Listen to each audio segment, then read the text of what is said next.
Hi everyone, and welcome to the first edition of Legends Under Lights, a new series where we're going to catch up with some of the greats of the sport and get the lowdown and get the stories behind the legend.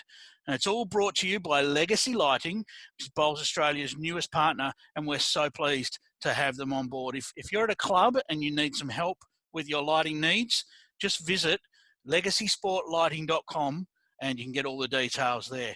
But of course, my guest that joins us needs very little introduction. 668 caps for Australia and a host of titles. Karen Murphy, how are you, Kaz? Yeah, good. Thanks. Like yourself? Yeah, pretty good, pretty good. What do you think of my new set? It's looking pretty good, isn't it? Liz, how good's this?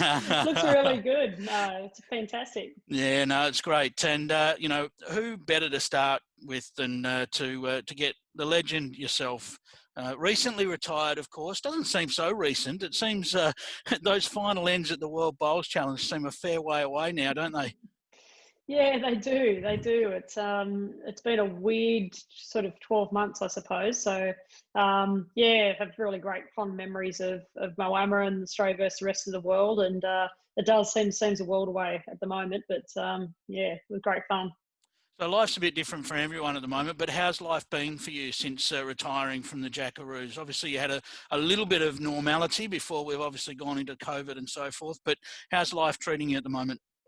Yeah, look, it's been really good. It's been the timing of it's been quite interesting, I suppose, Pluck, because like I've been doing this for so long, spending 30 odd weeks out of, the year away for as many years as I can remember. And, finishing and culminating on those last couple of events playing for Australia last year was just a fantastic finale. And then played a couple of months of bowls, obviously, just as per normal. But then when March hit, obviously everything just stopped, and I haven't had anything on, even work-wise or, bowls-wise, obviously. So it's actually been really nice, I have to say. I've really enjoyed it. It's, like as fantastic as it sounds, living out of a suitcase, for that many weeks of the year.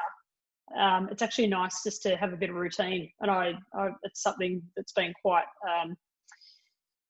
different for me, and I haven't had that for many years. So I've actually really enjoyed it. It's been good, and I haven't really missed bowls, I have to say. Like, I didn't think retirement would look this quiet, but in saying that, I'm also looking forward to, I've had a couple of roles, and enjoyed it when I have. So got club pairs coming up with young 𝘗𝘨𝘨 and for 𝘗𝘁𝘨𝘁 at my club, so looking forward to throwing a few down there, and I'm sure I'll enjoy it. But look, it's the break's been great. That is a really interesting take, and we've heard that from a couple of the other Jackaroos in terms of people are stuck at home, and some of the Jackaroos are saying, well, it's actually nice to be at home for a while, and you're saying similar. Yeah, I've been super productive since I've been at home. Finished my website. I've been coaching lots since we've been able to, in New South Wales, get back to clubs opening and the 𝘓𝘬𝘁 indoor opening as well. So everyone's really keen to get some coaching. So I've been doing a lot of that, and I've been doing courses, doing my advanced coaching course, resitting that for Bowls Australia with some famous faces in Bec Van Ash, Kelsey Cottrell, Aaron Sheriff, Lindsay Armitage. So and one of your RBMs, Nick, which has been great. So yeah, got a lot of online learning and things like that, and I've really enjoyed it. It's been good. But yeah, just found that I've really structured my days, make sure I get to the gym nearly every day, and online learning, lots of Zoom meetings like everyone else, and no, it's been good. I sort of don't want it to change. Hey, I'm keen to explore some of the early days of bowls with you, because you've been a trailblazer in the sport. There's no doubt about that, and we've seen a lot of change. Take us through those early days, and what inspired you? What caught your attention about the game of bowls that said, "Yeah, this is for me"? Well, it was certainly something I could share with my dad. I think, and lots of the juniors that come through, and it is a real family affair where either their grandmother or grandfather plays, and some family member. So that's generally how juniors get into the game, and I was no different. So it was great. Used to, I grew up in a little seaside town. Rode my bike down, used to hang over the fence, watch Dad play pennant on a Saturday afternoon. if you didn't play sport at Shoalhaven Heads, there wasn't anything else to do. You're either in the Surf Lifesaving Club or you played sport. So, you're playing cricket and touch footy and things like that, barefoot on the front lawn until the street lights come on, and then mum calls you in for dinner. So that's how it used to go. But yeah, look, obviously I didn't tell too many of my friends at school that I played, because it wasn't very cool when I was sort of 11, 12, 13, 14, 15, 16 years old. So, but played every sport and still do, just a sports nut. But bowls sort of won out in the end. And it was funny because in year 12, I went on to year 12 and never really had my sights on going to uni so much. Didn't really know what I wanted to do, and decided that I wanted to play bowls full time, which had never been done before, certainly not for a young girl. And I was really fortunate to manage to do that. So it's been fantastic. And you touched on family, but it's also so much about the friendships, isn't it? I mean, if you look back to when you started playing bowls, you'll have people. I mean, I'm probably one of them where we've had a friendship over so many years. The friendships you develop through sport in general, and particularly through bowls, they're lifelong. They are, mate. And I think it's funny because I think once you're, I haven't retired from the sport, obviously, but retired internationally. And I think for me, on an international level, that's probably what I've taken away the most. Like really glad that, that I got to know and make friends and have great relationships with people from other countries as well. I've got really good mates, Ellen Faulkner from England and lots of, even Joe, obviously, but, I'm glad I was like that. I'm glad I made the effort, if that makes sense. And, it's not until you sort of sit back and retire, do you think, wow, I have got, really, really good relationships and friends with really great people away from the sport and once you finish. So, but yeah, even in Australia, obviously it's, you look back, you sit back and appreciate the people that helped you along and mentored you and gave you that support when you needed and stuck behind you when things were not going so well. Yeah, so I'm interested, you made your debut for Australia in 1997 at the Asia Pacific Championships at Warilla. Did you have a feel for the history you were creating and perhaps the path ahead? Did you give yourself a chance to think about what could be? No, my heart was set on playing for my country, which I guess, all young juniors are. And, I had the opportunity to play in a team with the likes of Steve Glasson and Ramadan and 𝘗𝘳𝘥𝘭𝘆 and Margaret Sumner, so I trialled. I remember trialling and going back to your previous question on people that, really you hold dear to your heart. Daphne Shaw obviously was my biggest mentor when I was younger, and Daphne and I trialled for the Australian team on that weekend, which was the same weekend as Lady Di passed away, funnily enough. I will never forget that. And the day, unfortunately, that I got in was the day that Daphne missed out.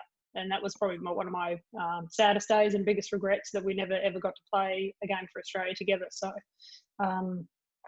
she was super proud of me, but it was also really an upsetting day, I suppose, and disappointing day for her. So because she put so much effort and we had a lot of friendship there and still do. So, but I guess looking back, you don't think ahead like that. Like, you sort of, I'm very much an in the moment type of person. I'm quite present. So I never really thought that, or anticipated how long I could play for Australia. I always sort of felt if I kept to my form and, kept my nose clean sort of thing, that, it would be a while, but never did I think it would be, 22 years worth and of some just magic memories over those years. It's half my life. And 22 years of seeing the game change right before your very eyes, really. And you've been at the forefront of many of the changes in the sport, and I'm keen to get your take on that. So, you start out wearing the whites, the white dresses and all that sort of stuff. And we know, I've heard your story about not wanting to go to the shops in your bowls gear. I know that.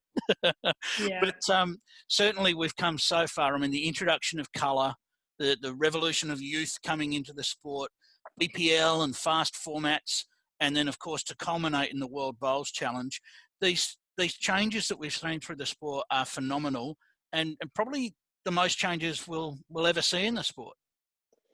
Yeah, well, how far can it go? I suppose, how funky can bowls get? How, you can't really see the clothing changing too much, I suppose, from what it is now. And we actually look like we're playing sport now, which is great. So, um, but I suppose to grow up in an era and through that era where I did see that change, from old ladies' skirts and hats and all that sort of stuff, like that was no fun.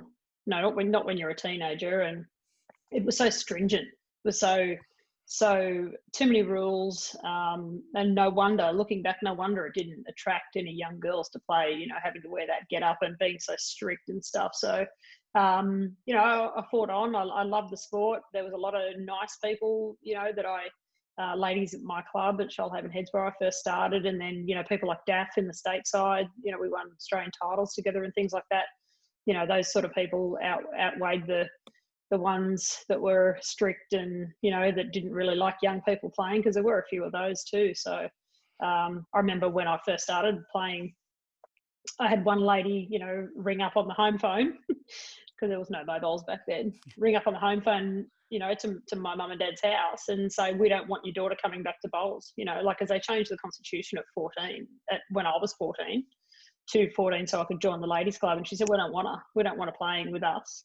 And yeah, I was like, oh, okay, well, that's not very nice, I suppose, but just push through. And there was a lot of nice ladies at the club that, one wasn't going to sort of worry me too much. And then for, the BPL to come around, live bowls on Fox and so forth, and you're again at the forefront of that competition, must have given you a lot of pleasure. Yeah, it's amazing. I look back when I was younger and think, I was almost embarrassed to say to anyone that I played bowls. It wasn't like saying, oh, I play tennis full time, or I play cricket full time, or something like that. And people sitting on the plane next year saying, oh, what do you do for a job? I play lawn bowls full time. And the reactions that you got, it's priceless. You what? You play bowls full time? As a career? You're like, yeah. And then you can hear them thinking, how does that work? How does that work? And then they start asking more questions. So, but now I look back with great, pride that stigma isn't around our sport anymore. It's as you say, DPL and what we wear, the fast formats of the game, all these things have changed. The perception, Commonwealth Games certainly does that. Barefoot Bowls does that. Crackerjack done that. So it's a nice place to sit back and think, no, it's more socially acceptable, which is great. You touched on the Commonwealth Games, of course, 5-time representative at the Commonwealth Games, twice in Australia, which must have been amazing, and 6 world titles and a gold medal at the Commonwealth Games as well. This is going to be a tough one, but what's your most precious memory of that time at Commonwealth Games level and World Championships level? Well, apart from the obvious of winning a gold medal, like with Lindsay, like that was just the most awesome day, in my top 3 of best ever memories, I suppose, internationally. But it's just so exciting. Like there's nothing like getting your Commonwealth Games kit, your bags. Or I remember when I played at St John's Park one time, I think we were going to Manchester, all our gear came to the clubs, like 3 massive big bags, suitcases of clothes and socks and towels and shirts and caps and all these things, and it's got all your name all over it. Like it's like Christmas, absolute Christmas. And then jumping on the plane with all the other athletes and being a part of a big team. It's obviously we're not a high profile sport, but you jump in the lift with Grant Hackett and Ian Thorpe, and I remember walking past in the village in Kuala Lumpur. I walked past Viv Richards, like just awesome. And he actually stopped, like there was cameramen sort of behind him, chasing him, and I actually asked him for an autograph, and he stopped and gave me an autograph. Just like goosebump stuff. So to be a part of a big team and that sort of thing for me was just awesome. The Commonwealth Games, the whole team was amazing, and made some really great friendships with people from other sports and all that sort of stuff, and obviously working with CGA, with Commonwealth Games Australia a little bit too now. So it's it's great, and it's awesome that bowls is a core sport in the Commonwealth Games as well. Like it will remain a course. You know, it is a course sport, so we will always be on the schedule, sort of thing. So Commonwealth Games is very dear to bowls. Of course, and of course your leadership showed through again with the athlete's oath at the Gold Coast Commonwealth Games, and what a remarkable honour to be able to present that oath. Yeah, it was like the highest of highs and the lowest of lows in that 24-hour period. So that, you know, I was named a reader of the athlete's oath, and the very next day, like, my mum was rushed into hospital with a brain tumour on the first day of the game. So highly emotional 24 hours sort of thing, but it was a huge honour. And I didn't really, well, you don't really think about it at the time. Like, I wasn't even nervous reading the oath. It was just, you know, like, I've done a bit of television stuff before, just, you know, just talking in public. It's just one of those times. But then, you know, you get home from Commonwealth Games, you look back and you go, whoa, wow, that was big. Yeah. So, yeah, it was a great honour to read it on behalf of every athlete in the Commonwealth Games competing.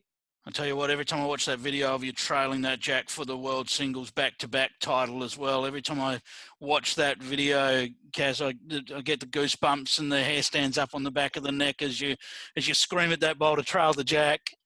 I honestly, that feels like only like a couple of months ago. That, like, it's so vivid in my mind, that game, I suppose. It just, you know, I've seen that, you know, played a fair bit sort of thing, but I can just remember every second of that shot being played and winning, and you know, I think you can sort of see the guys, you know, the Aussie guys in the stands, you know, they're thinking, oh, come on, Kaz, you know, like, hurry up, will ya?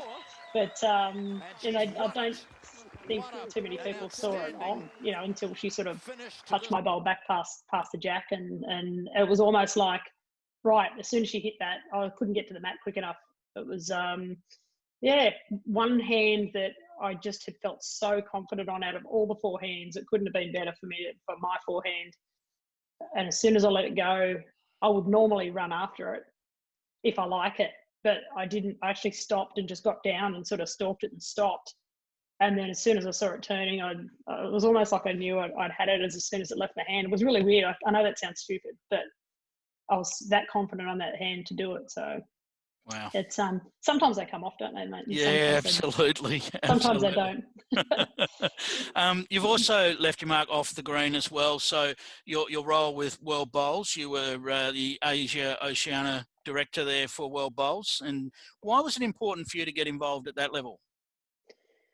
Well, I just felt it was a great opportunity to have a current athlete on the board, you know, and hats off to World Bowls for having the, you know, initiative. So show initiative to have a current player on the board. I think that was great. So when Bowls Australia suggested it, it was something that I'd never done before, and I thought it could be a great learning curve for me, you know, and different skill sets to be learnt as well, and represent this area or the Oceania area as well, and you know, to get an athlete perspective too, I think was really important. So you know, whilst business and finance may not be my skill set, I suppose, on a board, coaching and, you know, being a current player was very much something that I could assist with, and I really enjoyed it. It was good. I had 4 really good years. I stood down at Commonwealth Games on the Gold Coast, as I had a lot going on at the time and something had to give,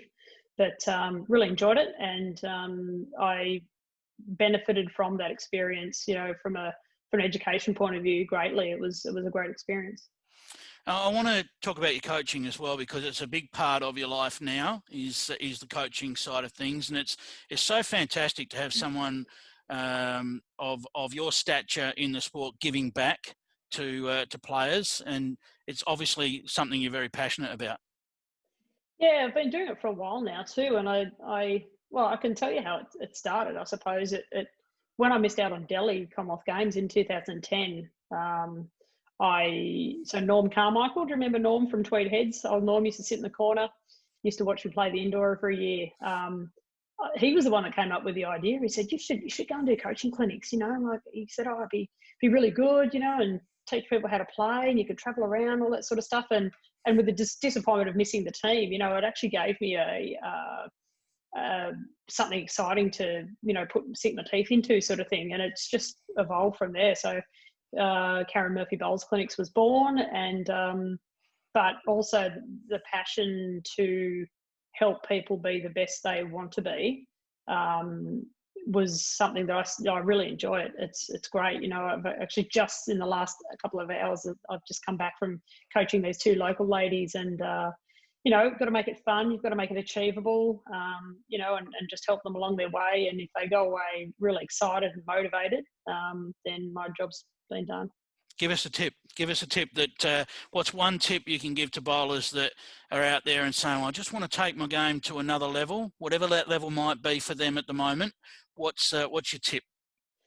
Well, I think, people go down and just roll up, just roll up for an hour and just roll to a 3/4 jack, say, for example. But I think, if you really want to improve, it's probably not how much practice you're doing, but, the quality of practice that you're doing. So your practice has got to be productive. It's got to be competitive. So challenging yourself within your practice will then relate into you going into a game. So, for example, putting yourself under pressure in that sort of environment in practice, if that shot comes up in a game and you're used to that pressure being on you, and that's by scoring, using scorecards and things within your training, putting yourself in that environment often is going to set you in good stead for when you get into that situation and into a game from a physical point of view, also from a mental point of view, and more so, I think so. And we all know how important the mental side of the game is. I always say 80% mental and 20% skill. So, yeah.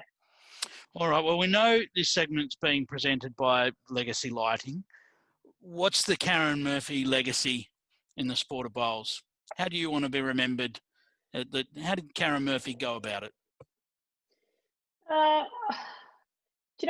You don't think about legacy pluck. Well, I suppose, playing internationally, that's never something that crosses your mind, sort of thing. And I never ever embarked on being a trailblazer in the game. That never even really crossed my mind until a few people had pointed it out after I finished internationally. So I guess if my legacy was to have encouraged some young girls into playing bowls instead of playing another sport, or just getting them into the game by showing them that someone young and being female as well can have a career in a sport like bowls, then by me playing at such a young age and trailblazing to an extent, I suppose if I've encouraged a couple of young girls to take up the sport, then I would be over the moon with that, I think. Fantastic. Look, you're a star, and you're one of the most well-respected players ever to play the sport. And I really appreciate your time that you've spent with us today, Karen. Thanks, Bug, and thanks to Legacy Lights for their sponsorship of Bowls Australia and you guys' initiative to have this new segment. I'm looking forward to seeing who else is down the track who's going to be interviewed as well. But thanks for having me, Bowls Australia and Puck. There you go. Thanks to Karen Murphy, and join us next time for more Legends Under Lights, proudly presented by Bowls Australia and Legacy Lighting.